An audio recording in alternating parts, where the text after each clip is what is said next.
Hey guys, it's Dan Latto speaking, and in this video I want to talk to you about how my hobby helped me be a better businessman.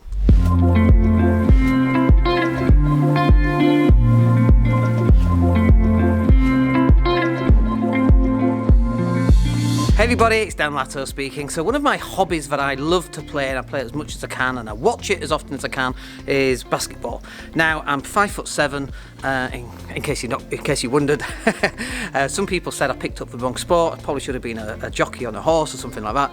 And then we get the usual jokes. Do you run through people's legs and all of that kind of thing? And it's like, no, we step back, we shoot for free, and we score 30 odd points a game. Thank you very much, and we win games because of that. But basketball's taught me an awful lot. It's taught me that it doesn't matter what size you are, what shape you are, what physical attributes you have. It's about making the most of what you've got. So I'm a slim guy, I'm quick, I've got a quick first step, I'm a good outside shooter, I can pass the ball, good no-look passing, I've got great peripheral vision. So using those skills, which I've developed over time, enables me to be better on court. And you're like, well, what's that got to do with business? Well, basketball's like a big man's game, isn't it? If you're 6'8" and built, then you can rebound the ball, you can dunk it back in. But basketball's not just about that. Just as business isn't just about being a great marketer or a great financials guy or being a great manager or a great director or a great strategist or a great planner. It's about having a team on board. So when I play basketball, I shoot the ball and I tell our 6'8" guy, go get me the ball. When you get it, give it back and I'll take another shot. We win so many games like that. It's exactly what we do in business.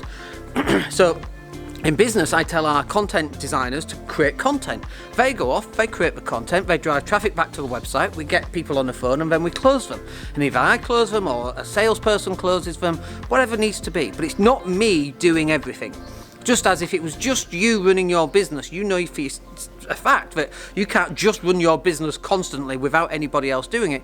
You end up doing everything and you end up doing nothing effectively because you're so busy doing everything, from the cleaning, ordering printer toners and swapping paper and just random stuff, So that's not what being in business is about. It's a team sport, and if you can get the right team on board, that's how in the NBA those teams win championships, by having good key players that all do different things. So the first thing that basketball taught me was that you don't have to be a certain height, a certain size, you don't have to have a particular skill set. You can have one of many skill sets and they all contribute to that team winning. The second thing that it taught me is that you can turn things around in a heartbeat. We played a game, we were like 13, 14 points down, we had 2 minutes left, we went on for a full court press and we ended up winning that game by 3 or 4 points. We were at the bottom of the league, brand new team, full of 16-year-olds we used to run. I was 18, 19 at the time, and we were playing against the top team in the league and we beat them. We beat them in the last 2 minutes of the game, full court press. We played to our strengths, which was we were young, we were aggressive, we were fast, and it took them by surprise and we turned the game around. That's taught me that it doesn't matter what's going on out there. It doesn't matter who you're up against, who your competition is. You can still win this game of business, okay?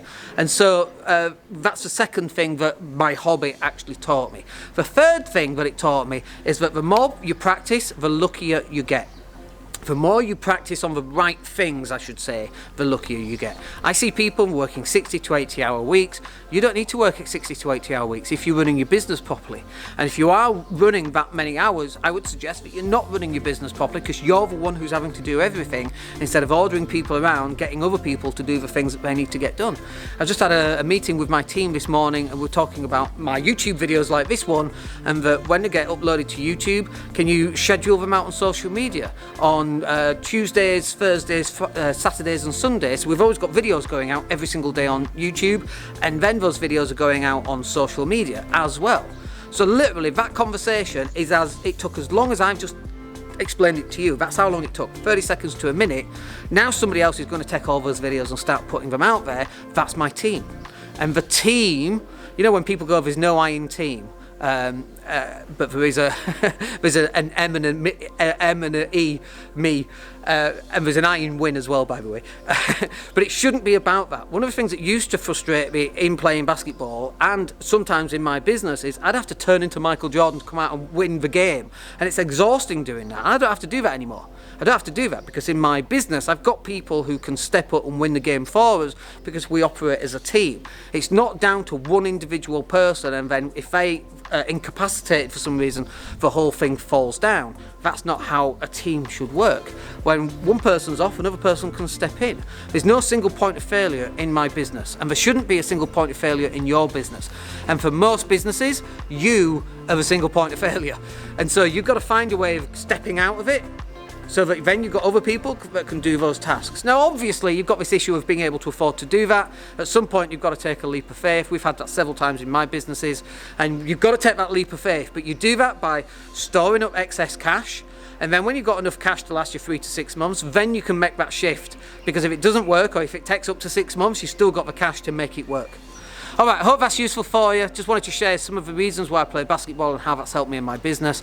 I'd like to know what hobbies you have and how that's helped you in your business. If you can let me know in the box down below, that'd be really useful. My name's Dan Latto. We'll speak to you on the next video. Take care.